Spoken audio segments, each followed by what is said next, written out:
오늘이 6월 15일 월요일입니다. 오늘 목포시장 직인수위원회가 출범을 했습니다. 이 인수위원회가 이 목포 종합경기장에 사무실을 마련했습니다. 그래서 모처럼 밖에서 방송을 만들어 보겠습니다. 전남 다문화 협동조합 전남교육청 수의계약 관련해서 제가 지난번에 방송했던 것이 뭡니까?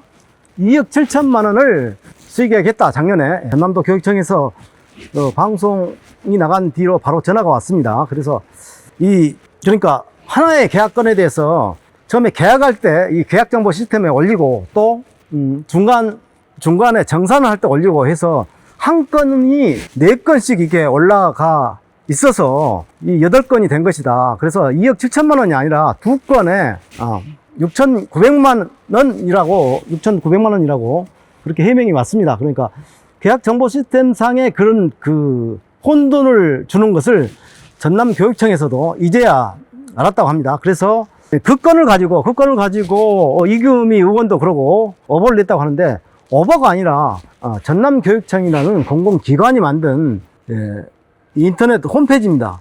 거기에 전남 다문화 협동조합을 검색을 하면 계약 현황이 그렇게 8건에 2억 7천만 원이 이렇게 기재가 된 것입니다. 그래서 계약정보 시스템상 그게 혼란을 불러왔다. 전남교육청이 인정을 하고 바꾸기로 했습니다. 그래서 저도 유튜브에 올라와 있는 영상 중에서 2억 7천만 원 8건 이렇게 나간 부분을 삭제를 했습니다. 드러냈습니다. 근데 이걸 가지고 자꾸 왜곡 보도를 했네, 오보를 냈네, 그렇게 얘기를 하는데, 명예훼손을 했네 라고 하는데, 이금이라는 여성 기업인이 대표로 돼서 5천만 원짜리 수의계약을 하고 또 1,900만 원짜리 수의계약을 한 건 맞지 않습니까? 액수만 달라질 뿐이죠. 그리고 명예훼손이라고 한다면 이 명예훼손도 면책 사유가 있습니다. 대법원 판례가 있습니다.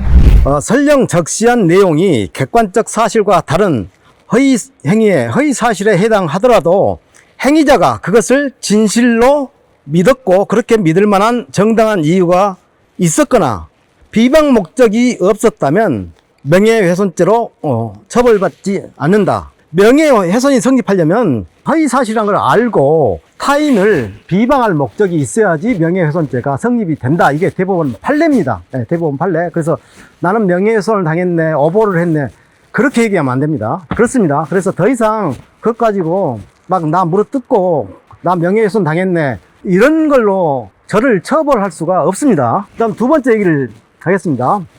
전남 다문화 협동조합 관계자, 특정업체 관계자가 이 목포시장직 인수위원회에 2명, 그러니까 이금희 이사장과 이금희 대표와 김영준 사무국장이 이 2명이 들어갔다고 했는데, 나중에 보는 이 인수위원회 자문위원을 보니까 전남 다문화 협동조합에 감사로 등재되어 있는 이 세한대 교수님이 들어가 있습니다. 특정업체 관계자 3명이 들어가 있었을 뻔했습니다.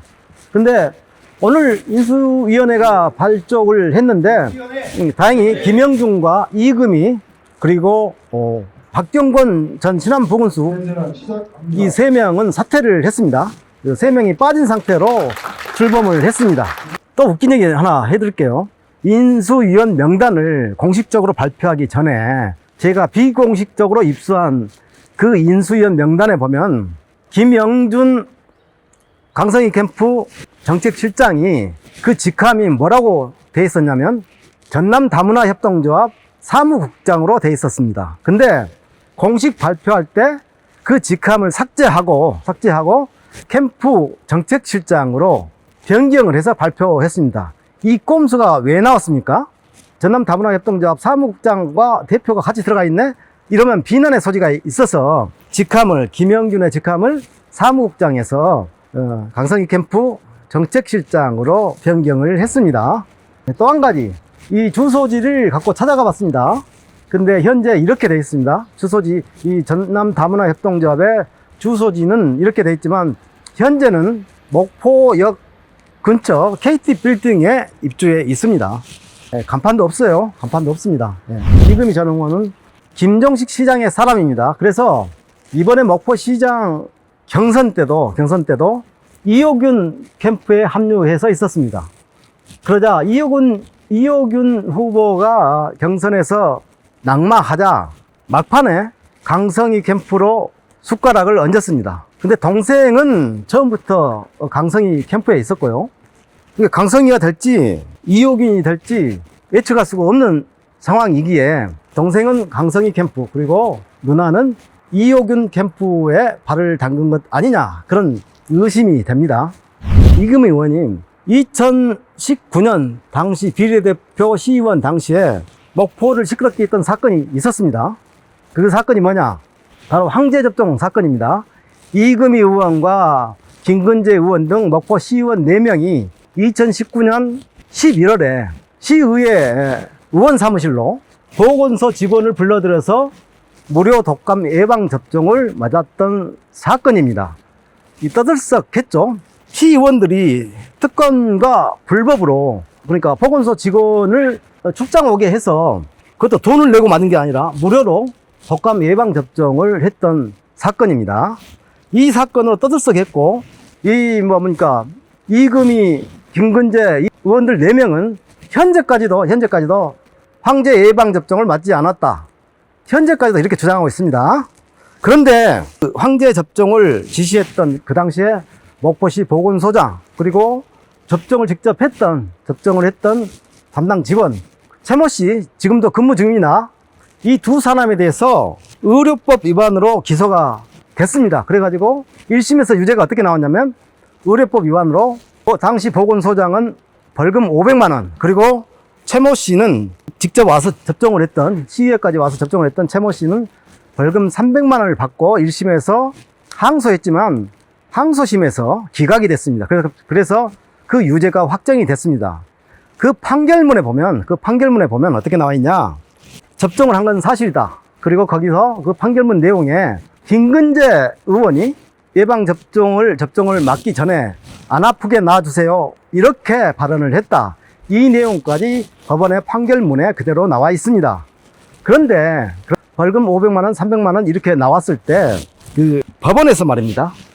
법원에서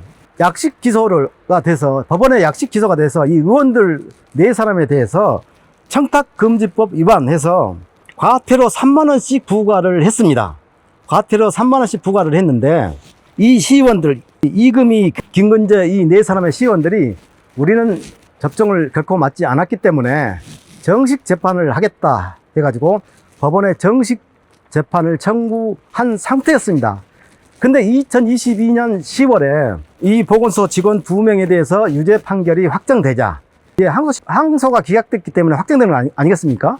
500, 300 벌금이 확정되자 이 사람들이 이금희 등 이 시의원 4명이 법원에 청구했던 정식 재판을 취하하고 과태료 3만 원씩 내게 됩니다.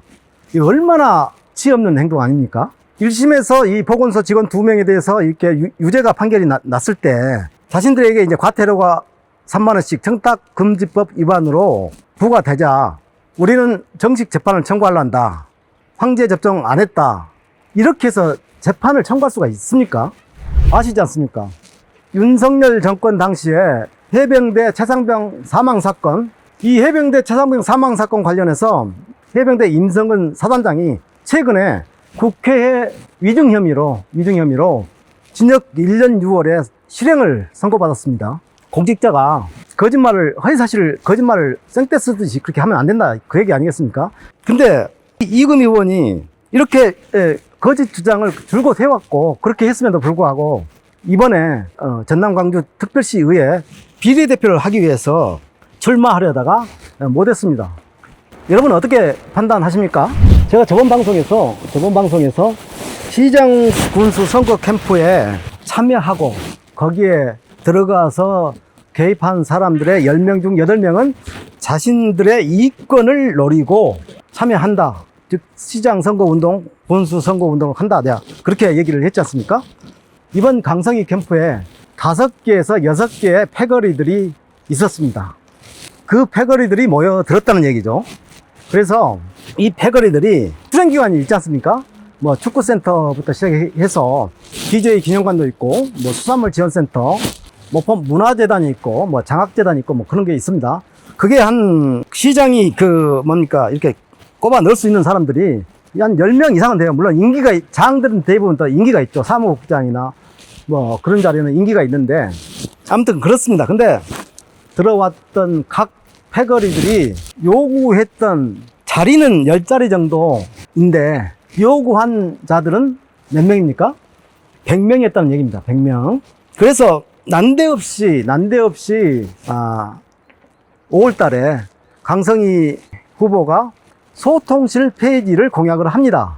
이것도 밖에서 무슨 논란이 있어서 그런 게 아니라 선거 캠프 내부에서 서로 소통실장 자리를 달라고 해서 그 내분을 정리하기 위해서, 내부의 그 분란을 정리하기 위해서 강성희 후보가 소통실 폐지를 공약했다, 이런 소문이 들립니다. 그리고 정책실장을 맡았던 김영준 역시 이 소통실장을 할 거라는 소문이 파다하게 그 당시에 퍼졌습니다. 이 김영준 관련해서 얘기를 한번 더 하자면 이렇습니다. 인수위원 명단을 공개적으로 발표하기 전에, 정식 발표하기 전에 목포시청을 들어가 보니 시청 공무원들이 다 그렇게 얘기합니다. 공무원들이 뭐라고 얘기하냐. 김영준 씨가 인수위 간사를 맡았다고 하더라, 이런 말이 파다하게 퍼져 있다는 사실을 제가 당시에 확인을 했습니다.